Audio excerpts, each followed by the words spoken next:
The question is, how do you know when you are going towards burnout? Or how do you know that you are experiencing burnout? In other words, you've already reached there. I had a great conversation with a lady called Candice Elliott, and she is the founder of an organization called Fortress and Flourish. What she does is she works with corporates to help them stop pushing teams and individuals towards burnout. Now, one thing we did discuss, which was around recovery, and that sleep really helps around that recovery side of things, indeed. Now, the other thing too I would actually ask you as a listener is, do you ever take a power nap during the day? And the thing here is that we talked about that, and we also talked about the importance of speaking up and having your voice heard. The thing here is this: for a lot of people, we need to reset, and we discussed that. But there was one thing that Candice talked about, which was understand the power you have. And that whole concept and what she talked about is very powerful. The other thing is that Candice actually offered a gift to you as a listener. So check out our show notes and you'll see the gift there. All right, listeners, a great topic to think about and listen to. So sit back or carry on doing what you're doing, but enjoy the episode. Welcome to Leadership is Changing. Each week, we and our guests provide information and insights through exploring leading change. This is taking your leadership to another level by finding the balance between executive excellence and personal well-being through stories that inspire real change. It's time to adapt in our fast-moving world when leadership is changing with your host, Dennis Giannoutsas. Hey there, listeners. Welcome to another wonderful episode of the Leadership is Changing podcast. Great to have you here again with us and have a great guest with me, and her name is Candice Elliott. Candice, a massive welcome to you. Thank you. I'm so happy to be here. Excellent. Now, whereabouts in the world are you today? I am in Santa Cruz, California. Oh, that's an awesome place to be, and some really cool people live in that area. Friends of mine, family, things like that, plus you. So that's awesome. So yeah, that's a really good place to be. And I know that there's a lot of rich kind of inventions, entrepreneurs, people like that in that whole area around the Bay Area, San Francisco, and so forth. So it must be great just to be around them. Yeah, it's a really exciting place to be, both for the people and then just for the amazing natural beauty that's all around us. We've got woods and mountain and ocean and all the things. Yeah, you do. You have it all there. That's really good. Yeah, excellent. Actually, I think that the San Francisco area is very similar. I know San Diego is very similar as well to New Zealand, and the green, the forestry and so forth, which is pretty cool to see. I have New Zealand on my travel list. Oh, have you? Oh, yeah. Well, you need to come here then. That'll be great. Yeah. Now, I've given the listeners a little bit of an introduction to you as we started off this episode, but I'd love to know a little bit more about you and your background. Tell us more. Yeah, so to go back a little bit, I graduated college in 2008. So during the biggest financial recession in the US and around the world since the Great Depression. And so I'd been sold this idea that, like so many of my generation, we were going to go to college and we were going to graduate and we were going to get these great jobs. But then the market totally crashed, and that isn't what happened for me. And I had a lot of passion in my early 20s, and it made me really distrustful of the business world and of capitalism and the government. And so I decided to take a stark left turn. I had lived internationally in Israel and Jordan for a while, but I had never really traveled within my own country. And so I went to the bookstore and I bought a map of the United States, and I looked at all the places that I had always wanted to travel, which were mainly the national parks. And I took $5,000 that I had saved up, and I had this intention of traveling for like 6 months, which I thought $5,000 was going to last that long. And it didn't, but I ended up being in Florida in the winter of 2009, which was one of the coldest winters up to that point. And the oranges actually froze off the trees that year. And it was when I was there, I was living in this shack that didn't even have any running water, and in the swamp next to some railroad tracks. And I realized that I actually did want to participate in society. I just wanted to be able to do it in a way that was in integrity for me. And I also realized that it wasn't actually possible to live outside of capitalism. And that if I was going to participate in that, then I wanted to also do that in a way that was in integrity and felt good for me too. And so that was more than 15 years ago now. And it's crazy to think how much time has passed. And my company is called Fortress and Flourish. And I help business owners and executive directors who want to stop pushing their teams toward burnout. And when I talk to people, I kind of hear this line that's from the movie The Godfather all the time. It's not personal, it's business. But I really think that all business is personal because we're working with people. And if we don't have people, then we don't really have a business because that's how it works. But interesting how you've had that journey so far already and that you're a record breaker. In other words, global financial crisis, and then you go off to Florida and the oranges are frozen and all these things are happening. So interesting journey already that you've had and what you're seeing and so forth, and then going to actually start your own business to help people around the burnout side of things, which I really want to dive deeper into as we talk about things as well. And so that's the thing you said about the burnout is really quite important because I think a lot of people suffer from it, but sometimes they don't know that they are suffering from it. So we're going to talk about it from two perspectives, I think. One is we'll talk about it from the leader's perspective, but it's also talking about it from an individual's perspective. How do you know you're getting burnt out? Well, so I have a personal story of burnout that I didn't even realize that it was happening until I was having a panic attack and couldn't breathe in my car. They sent me to this psychiatrist who said, "This is totally normal. You're fine. Just get back to work. You're good." And I thought that isn't true. Like, this isn't okay. People shouldn't have to deal with this. But I think that there are things that happened leading up to that if I was paying attention, maybe I could have backed off a little bit. So there's this thing I think that we do when there's pressure to succeed or when we really want to show how good we are at something where we're overriding what our body is asking us often to do, which is slow down. So it could be asking for more sleep or more nourishing food or just some time out of the day that's not working. And so I think, if you feel like you don't have any space for rest, that's a clue that you might want to think about addressing a potential burnout situation that could happen in your future. Yeah, I'm actually reading a book at the moment, listening to the book at the moment, and it's by a guy called Dan Sullivan and Dr. Benjamin Hardy. It's around, the book's name is 10X is Easier Than 2X. But he talks about athletes and how a lot of the basketball players, the professional basketball players, how much recovery time they take out, how much time high performers tend to actually sleep. And we're not talking about 5 hours, 6 hours. We're talking about 8, 9, 10 hours that they may be sleeping, but they're taking the time out to recover. And that's a big thing. So that's more or less what you're saying here, right? Yeah. And I'm reading a book right now that's called Stolen Focus by Johan Hari. And he talks about sleep specifically and that we're getting about 20% less sleep than we were getting 100 years ago. Some of that has to do with the introduction of electricity, but then also more recently our devices and screens. But that not having enough sleep actually affects our brain's ability to clean itself. It'll clean itself in waves, but it needs to be asleep long enough for that to happen. And that the most restorative sleep happens for us between 10 p.m. and 2 a.m.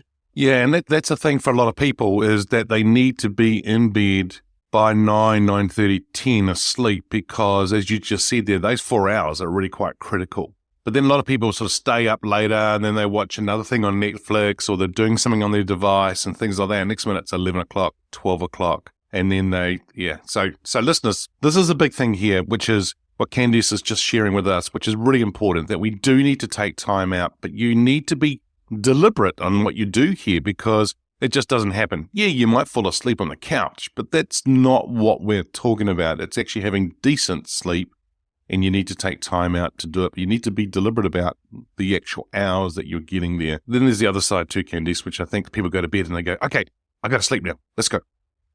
I'm still awake. And it doesn't work that way either. So it's about how you set yourself up to do that, which is important, I think, too, right? Now, sleep is one thing for recovery. Do you think there's anything else that people should be doing in relation to recovery that's outside of sleep? Yeah. So for me, having a spiritual practice has been very important. And the way that I access that is through the arts. And it may look different for any person, but having some kind of a creative outlet that isn't connected to your work, it can be really healing. And it may be that you play guitar. It may be that you just go outside and appreciate something that is beautiful. It may be that you eat something delicious or make delicious food. I think it's important to just take into consideration that we don't always have the capacity to be able to do what we want to do. And so sometimes it's finding the small ways that are within our daily life where we can access these things. I'm a mom of a 2-month-old right now. So Nice. it's hard to get enough sleep and enough sleep at the right time of day. It's difficult I don't have time to do pottery, which is my artistic outlet of choice. So I'm writing instead, or I'm cooking delicious food instead. So I think that's important too. Yeah. Well, what a wonderful thing to bring another human being into the world, right? And being creative that way to do that kind of thing, which is good. And then, yeah, and I think you're so right in the sense of actually doing something else that's different. The number of execs that I get to work with who say to me, oh, I do this and that, and I ask them what's their passion in life and things like that, and they start to talk to me about this thing to the left or the right-hand side of their life, just out there, that they haven't actually done for a long time, and they miss it. But they're not going to actually say that out loud that they miss it. And it's one recently was playing the guitar. Another one was actually doing painting and art stuff as well. And it was like, are you doing this at all? No, I haven't done it for months or years. Wow. And so getting them to the realization of actually doing that and taking some time out, oh, but I'm too busy, Dennis. Yeah, I get it. But then we have to make time for this as well because it's actually going to give you more energy. It's going to lift you up as things get underway. So that's pretty cool. Yeah, some nice things that you're sharing. Thank you. Candice, the question here is, how did you get into leadership yourself? I mean, you've got a company now as well, but how did you get into leadership? Yeah, it's hard to know the exact moment because I feel like I've always been interested in different kinds of leadership and politics and things. But my earliest experience of being called a leader was when I was a teenager, like early teens. I think I was 13, and I was selected to participate in this conference. It's called the National Youth Leadership Conference in Washington, D.C. And this was 2002 when the wars in Afghanistan and Iraq were in full swing. So when I was in DC, there were protests happening, and I just got to be in the middle of it all in our country's capital. And that experience really shaped how I moved through the world in the following years. And in the conference, it was amazing. There were these groups of young teens that were being put into groups to solve these huge world issues. It's like the nuclear power in North Korea, like solve that, solve the issues of the Middle East.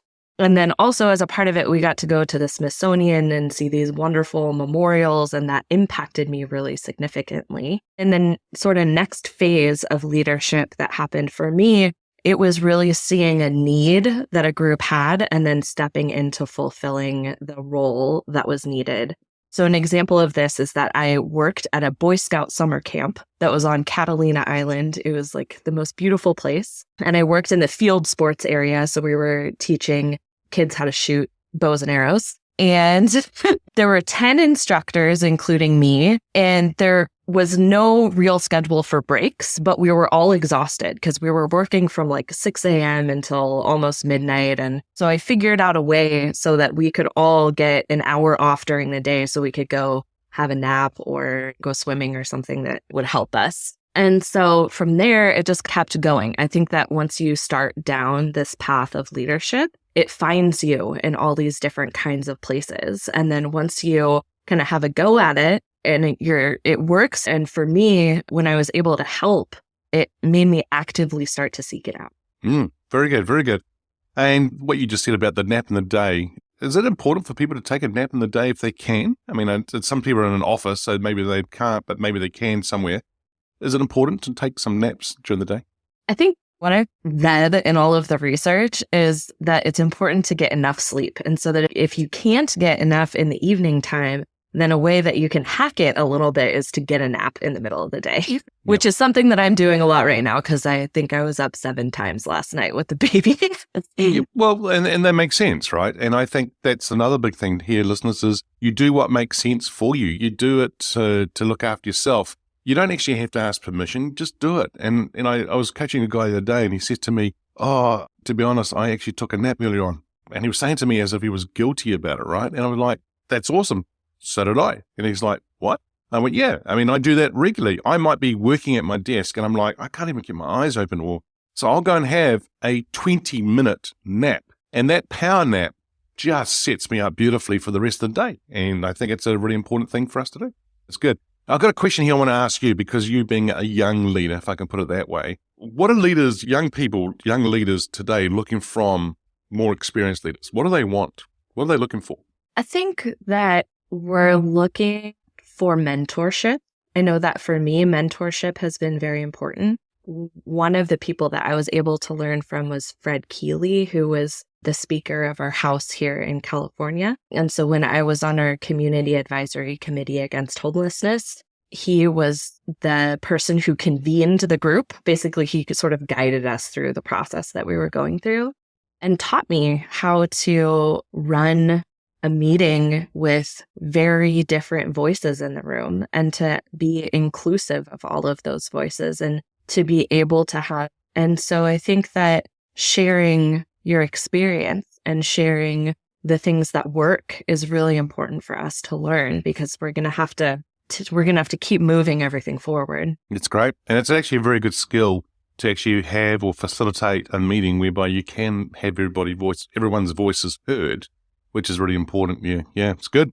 Alrighty. Mentorship is what young people are looking for from leaders. I actually think they're also looking for strong leadership from people too. And I don't mean being a jerk and that you're just hammering people. No, that's not what we're talking about. They're wanting that strong leadership, just like the example you just gave us, in the sense of showing people what to do and how to do it. I think is really important. So it starts to set up our leadership of the future nicely as we tend to move on. So in other words, we're building a legacy of the future, right? So I think it's a really good thing. The question I've got for you here is, who's your favorite leader and why? Now, this person could be alive or from history. Who's your favorite leader and why?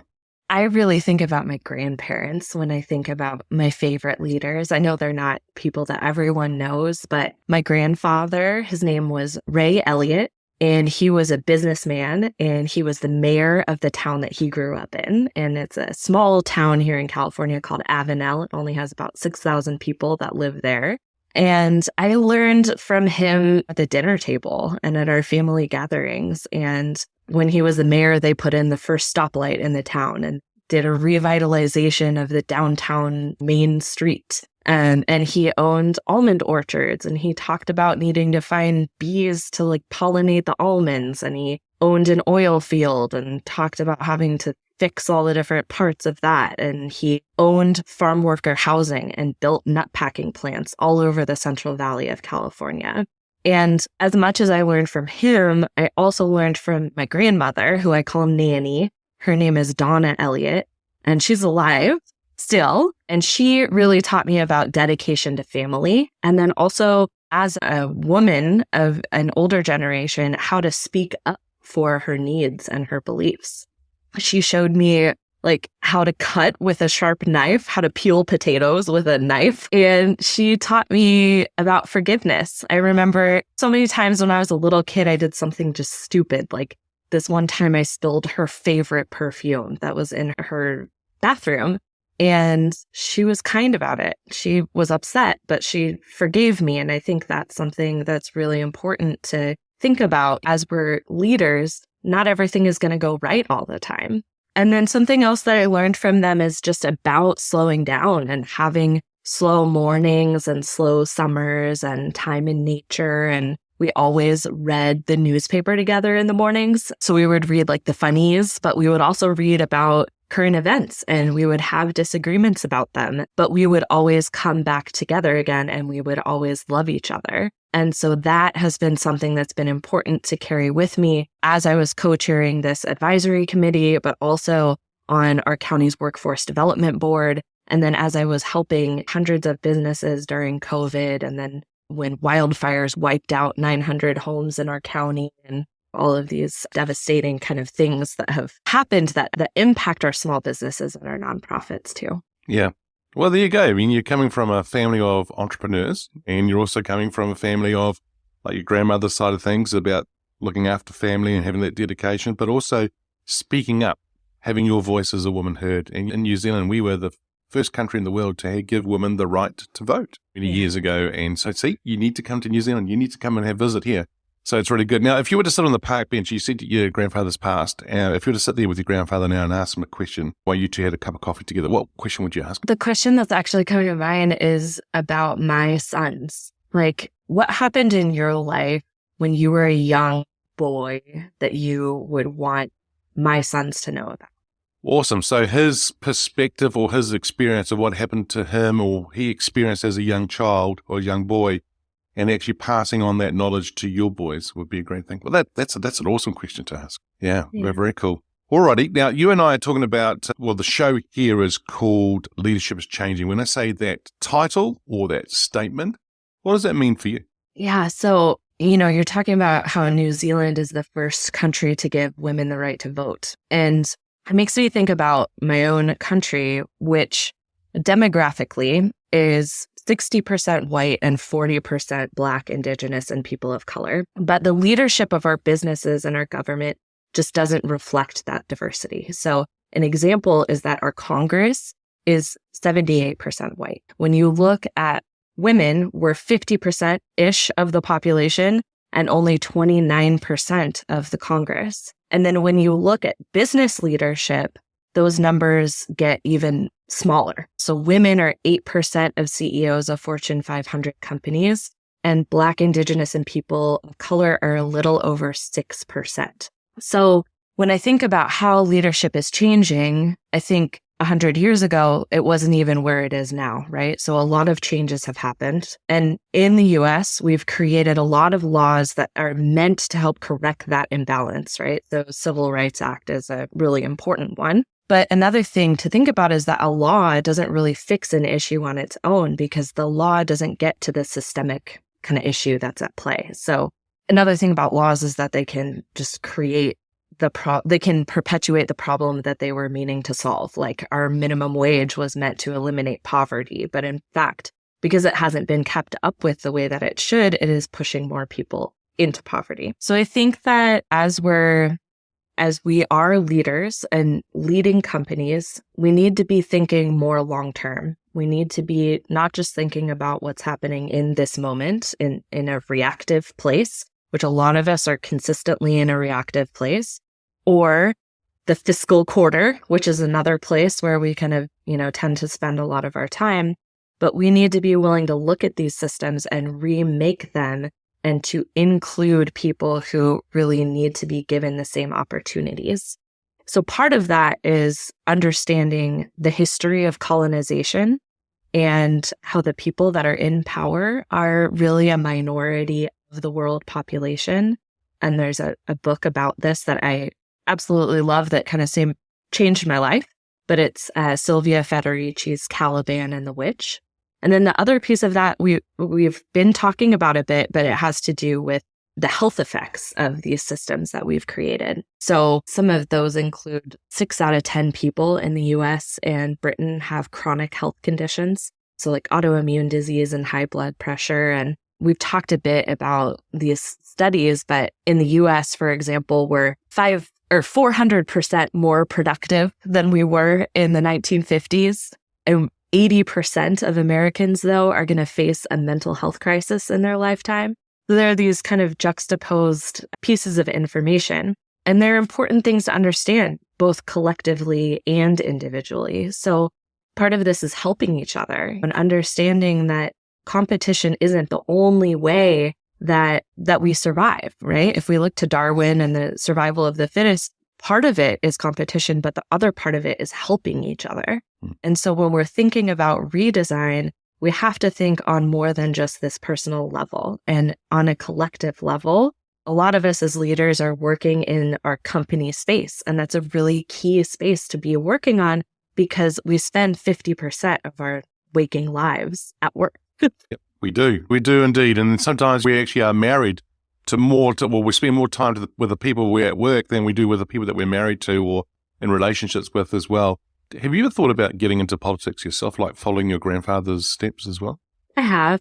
Yeah, I have thought about starting locally at our kind of city level and then seeing what happens. I decided I was actually going to plan to run for our city council, but then I had kids. And so I took a step back from that to really focus on my business and my family. But I wouldn't say it's out of the cards for the future. Yeah, I can hear it and I can see it as well. I think you've got something to offer, and why not? I mean, it's also what Ray Elliott was doing, right? So why not? And so if you can do something along those lines, that'd be pretty cool too. Now, you and I are living in a world, and it's probably going to come back to what you and I have been talking about right up front. But, we're living in a world that's so getting a lot faster. Technology, social, you talked about how many hundreds of percentage of more productive we are than the 1950s. There's a lot of stuff happening here.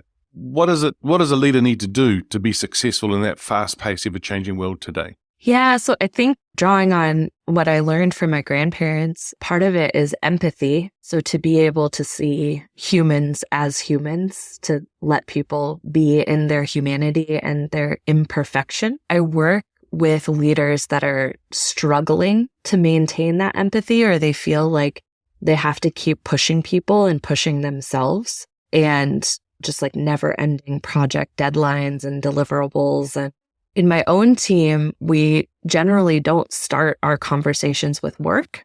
We start our conversations with life and what's happening in our lives. And then drawing from just my own experiences, we already talked a little bit about creativity. So I think that being able to have an extension of that is having this beginner's mind, so that you're looking at the problems that we're facing as if they're new problems, or the system that you are a part of as though it is something that has just been created. And so you're able to come at it with a more creative perspective than just assuming that it should be that way. I think that we've created some things that maybe could be shifted. And if we're going to shift them, we need to be able to look at them critically. Yeah, that's good. And I think what you're just sharing there is really, really good stuff there. And that beginner's mind. We have the Rugby World Cup is underway in the world, and by the time we hear this, it will be over. But, there's an All Black that sort of has been one of the best successful All Black captains, rugby team captains, right? And he talks about one of the things that he does every game that they're about to play is he does a reset. It's a new beginning for them. It's a new way to start and get underway, because they've had things in the past that did go well, things that didn't go well, but now it's time for us to reset, right? And so I think that's more or less what you're talking about, the new beginnings here. How do we think it like that and have a new reset and get underway? Yeah, and that's really the first thing that I do with my clients when we work together is, what is that new beginning? Like, how are you pushing yourself and your team towards burnout? And what is one thing that we can shift that can help you to have a new start? Yeah, good. Very good. Very good. Now, you and I have been talking about through the lens of a leader. If we talk about through the lens of an employee now, what are the employees' expectations of leaders? Has that changed at all? Yeah. So we were talking about generations and the newer generation, and being a mom of two little boys. I'm trying to raise them to understand the power that they have, so that if they choose leadership, then they'll make space for people who have been systemically disadvantaged.